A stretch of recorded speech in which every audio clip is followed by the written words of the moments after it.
Hi! Today I wanted to do a little analysis of Our Story Part 2, one of my favorite Today's Special episodes.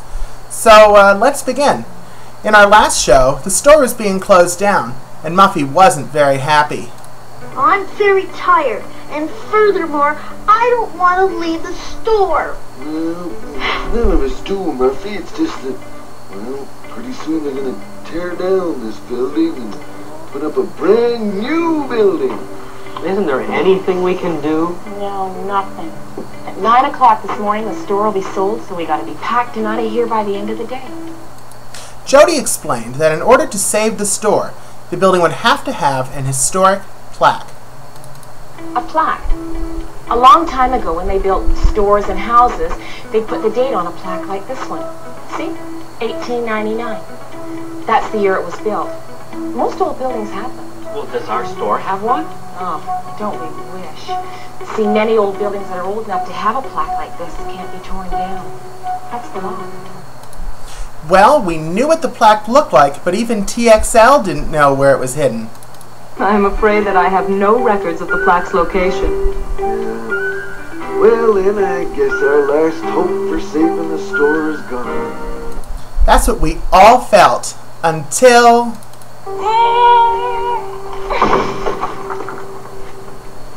If only we can get Muffy to notice what is behind her wall. And now for part 2. Well, at least we're going to discuss it. I mean, it's Our Story Part 2. It's one of my favorite episodes of Today's Special of all time. It's just awesome. That's what is there to say. I mean, you find out how Jeff came to the store, and it's, you see everybody working together to save the store. It's really very inspirational. It shows that even with, large corporations wanting to buy the property and sell the business, that, the little guy can still make a difference. I mean, after all, it's Jody. She was, she ultimately did the biggest part in doing that run to the end of, to the head office to save the store, to bring that photo of the plaque, stick it under the cup, get past the overprotective secretary, and did it.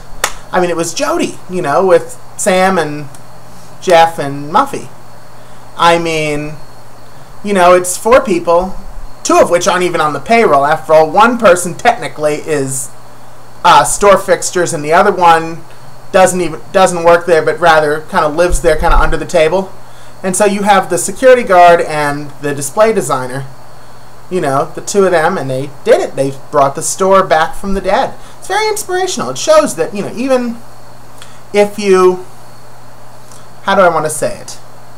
If even what looks like insurmountable odds, you can still manage to make things happen. And that, I think, is the real moral of the story there. However, I was thinking about it today. A few things just don't quite seem to add up. First of all, one of the things they said in part 1 was they said that they didn't know how old the building was because a fire destroyed the records.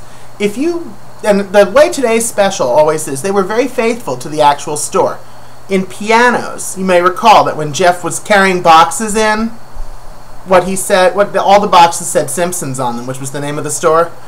And the plaque, Robert Simpson, Merchant, 1896, that was accurate. The current store building at 176 Young Street was actually built in 1896.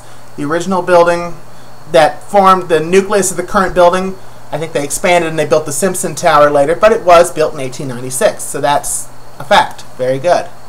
However, the fire that they discussed, that actually didn't happen until, it happened before the current store. So there was another building on that site before they built the store.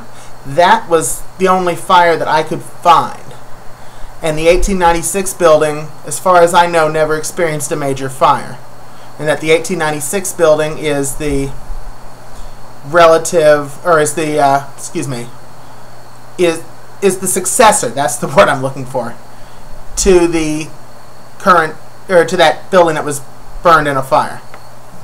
So that's kind of, and also the other thing is, if you don't even know that the plaque really exists, how do you know what it looks like? I always found that a little weird. I mean, they show this, TXL shows on screen, Robert Simpson, merchant, 1896. Okay, we know what it looks like, but we don't know if it exists.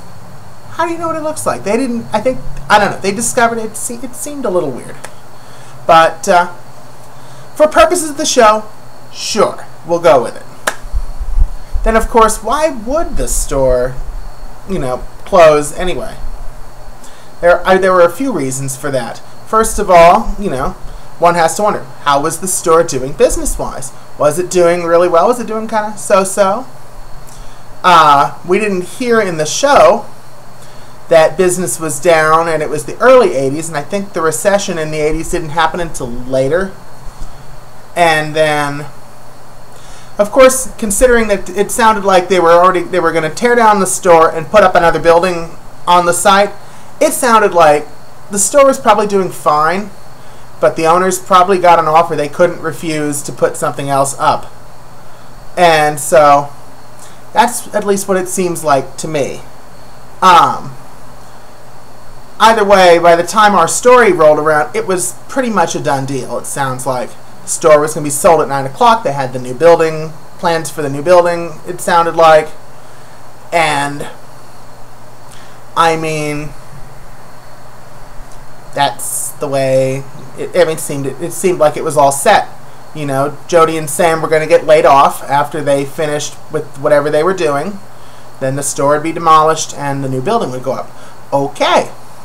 I'm sure some big developer was probably licking his chops at the thought of having an entire city block in the middle of downtown Toronto. And yet all of a sudden, once they discovered, hey, this building, is kind of historic, you can't tear this down, everybody backed up and was like, whoa. And then, of course, the next question is, what would this really mean for the business? I was thinking about this. I mean, you think about it, right? Obviously, before the store, before we got to our story, the store had no more inventory. I mean, the children's department was blank. The big thing, all they had was that little brown cloak on the wall. And what was that, by the way? But it was this brown cloth hanging on the pegboard. The counters in the displays in there were empty. All the books, the bookshelf in the back was empty. Everything was empty. They had, done away with the inventory. So presumably, they had a going out of business sale or something before they did before we got to the events of our story. And then for all of a sudden, it would just seem to me rather strange for a store to have a going out of business sale and then, close and then open up as the same company again afterwards. That just seems a little strange. And I mean, I don't know about you, but one would have to wonder about this company a little bit. I mean, I understand if they're going to change brands or something, because there was in Stanton Mall, there used to be a store called Stone & Thomas, and Stone & Thomas had a going out of business sale, closed, and very briefly. However, they retained the employees and everything, because what it is they had sold the store to a company called Peebles, and Peebles basically bought out the lease, but not the inventory or anything else. And so they had to, of course, close Stone & Thomas and restock it as Peebles. They never really dressed, they never remodeled, they just kind of dressed it up a little bit. They put, Peebles signage up. Otherwise, it was the same. It looked the same. But for it to come back as the same store, and look the same too, because our story was in the early part of the season, so then they had a whole bunch of other episodes after that where the store was still in the old configuration with the purple roof thing, the big Today's Special sign in the back, and those little purple fence things they had. I never understood that, and they got rid of them in 1984. Good riddance to them. But it would just seem kind of weird. And of course, with the idea of this big developer already, it's like, yeah, I got a big city block in the middle of Toronto. Yeah. One just has to wonder about what would you do? I mean, it's like the developer just kind of got screwed. I mean, it sounds like, you know, if the store had even if they had a time when the deal was closing, it sounds like, you know, Mr. Big Guy developer already had a plan for, they already knew when the deal was going to close, since the store would be sold at 9 o'clock after all. And that's why Jody had to get there before 9, because that's when the deed would transfer. And, I don't know, it just seems a little odd. It just sounds like to pull out of the deal all of a sudden and reopen the store, it just seems odd. It just seems odd for that to be like that. I mean, you have, it does. It seems odd. You know, it's like the developer, I'm sure somebody would get sued. I wonder if this were in real life, the store wouldn't close anyway, because if they tried to reopen, then the Mr. Big Guy developer would sue the store, and the store would get basically run out of town. That would be kind of sad, but I mean, if you backed out of a deal like that, probably worth millions, somebody would be upset that you kind of gave them the runaround, and that would be the end of it. So yeah, somebody would be unhappy.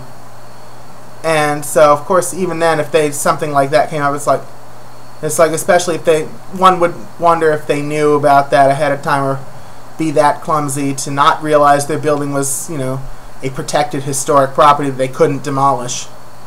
So I don't know. It seems a little interesting when you look at it, you know, as an adult. It seems kind of interesting. However, the episode of Our Story Part 2, however, is still one of the best episodes of today's special, because, you know, you can suspend disbelief long enough to believe the events. Because, I mean, it was brilliantly executed. I mean, you had the whole idea of Jeff having to go out into the world because, of course, there would be no more store. And that's why they did that thing, "The whole world is waiting for me." That's a very nice song, and it really doesn't get the attention it does, because it lasted less than a minute. And but I mean, really, you know, that Jeff had to look at, you know, hey, I'm going to be out in the world, no more store, and that would be interesting. And of course, everybody else would. I wonder though if Sam would actually get a new job. I mean, it sounds like Sam was not, didn't really need to work in the first place, and he was doing it mainly because he didn't really want to retire right away, and because, you know, he didn't know anybody. It seemed like he was going to live a life of boredom. I wonder though if Sam would have been ready to retire at that time, but who knows? I mean, if Sam was born in 1919 based on a 1987 episode, Sam and the Robot, so by 1983, Sam would have been like 64. No, yes, 64. So it's like, you know, he would have been right about retirement age. Would have had a nice pension from the Merchant Marine, I'm sure. So I bet you Sam would have Sam might have finally retired. Who knows? I mean, especially now he has friends in the town reasonably. He has Jody, knows Jeff, Muffy, Waldo the Magnificent. Now, we didn't know Mrs. Pennypacker yet, but we're getting there. So, I mean, he did have a lot of friends, and so he would definitely not be alone and bored and just sitting in the park all day, you know, watching sailboats, you know, feeding birds, and doing all that. So it's like, I wonder if he wouldn't have retired then and had just a, you know, a great time.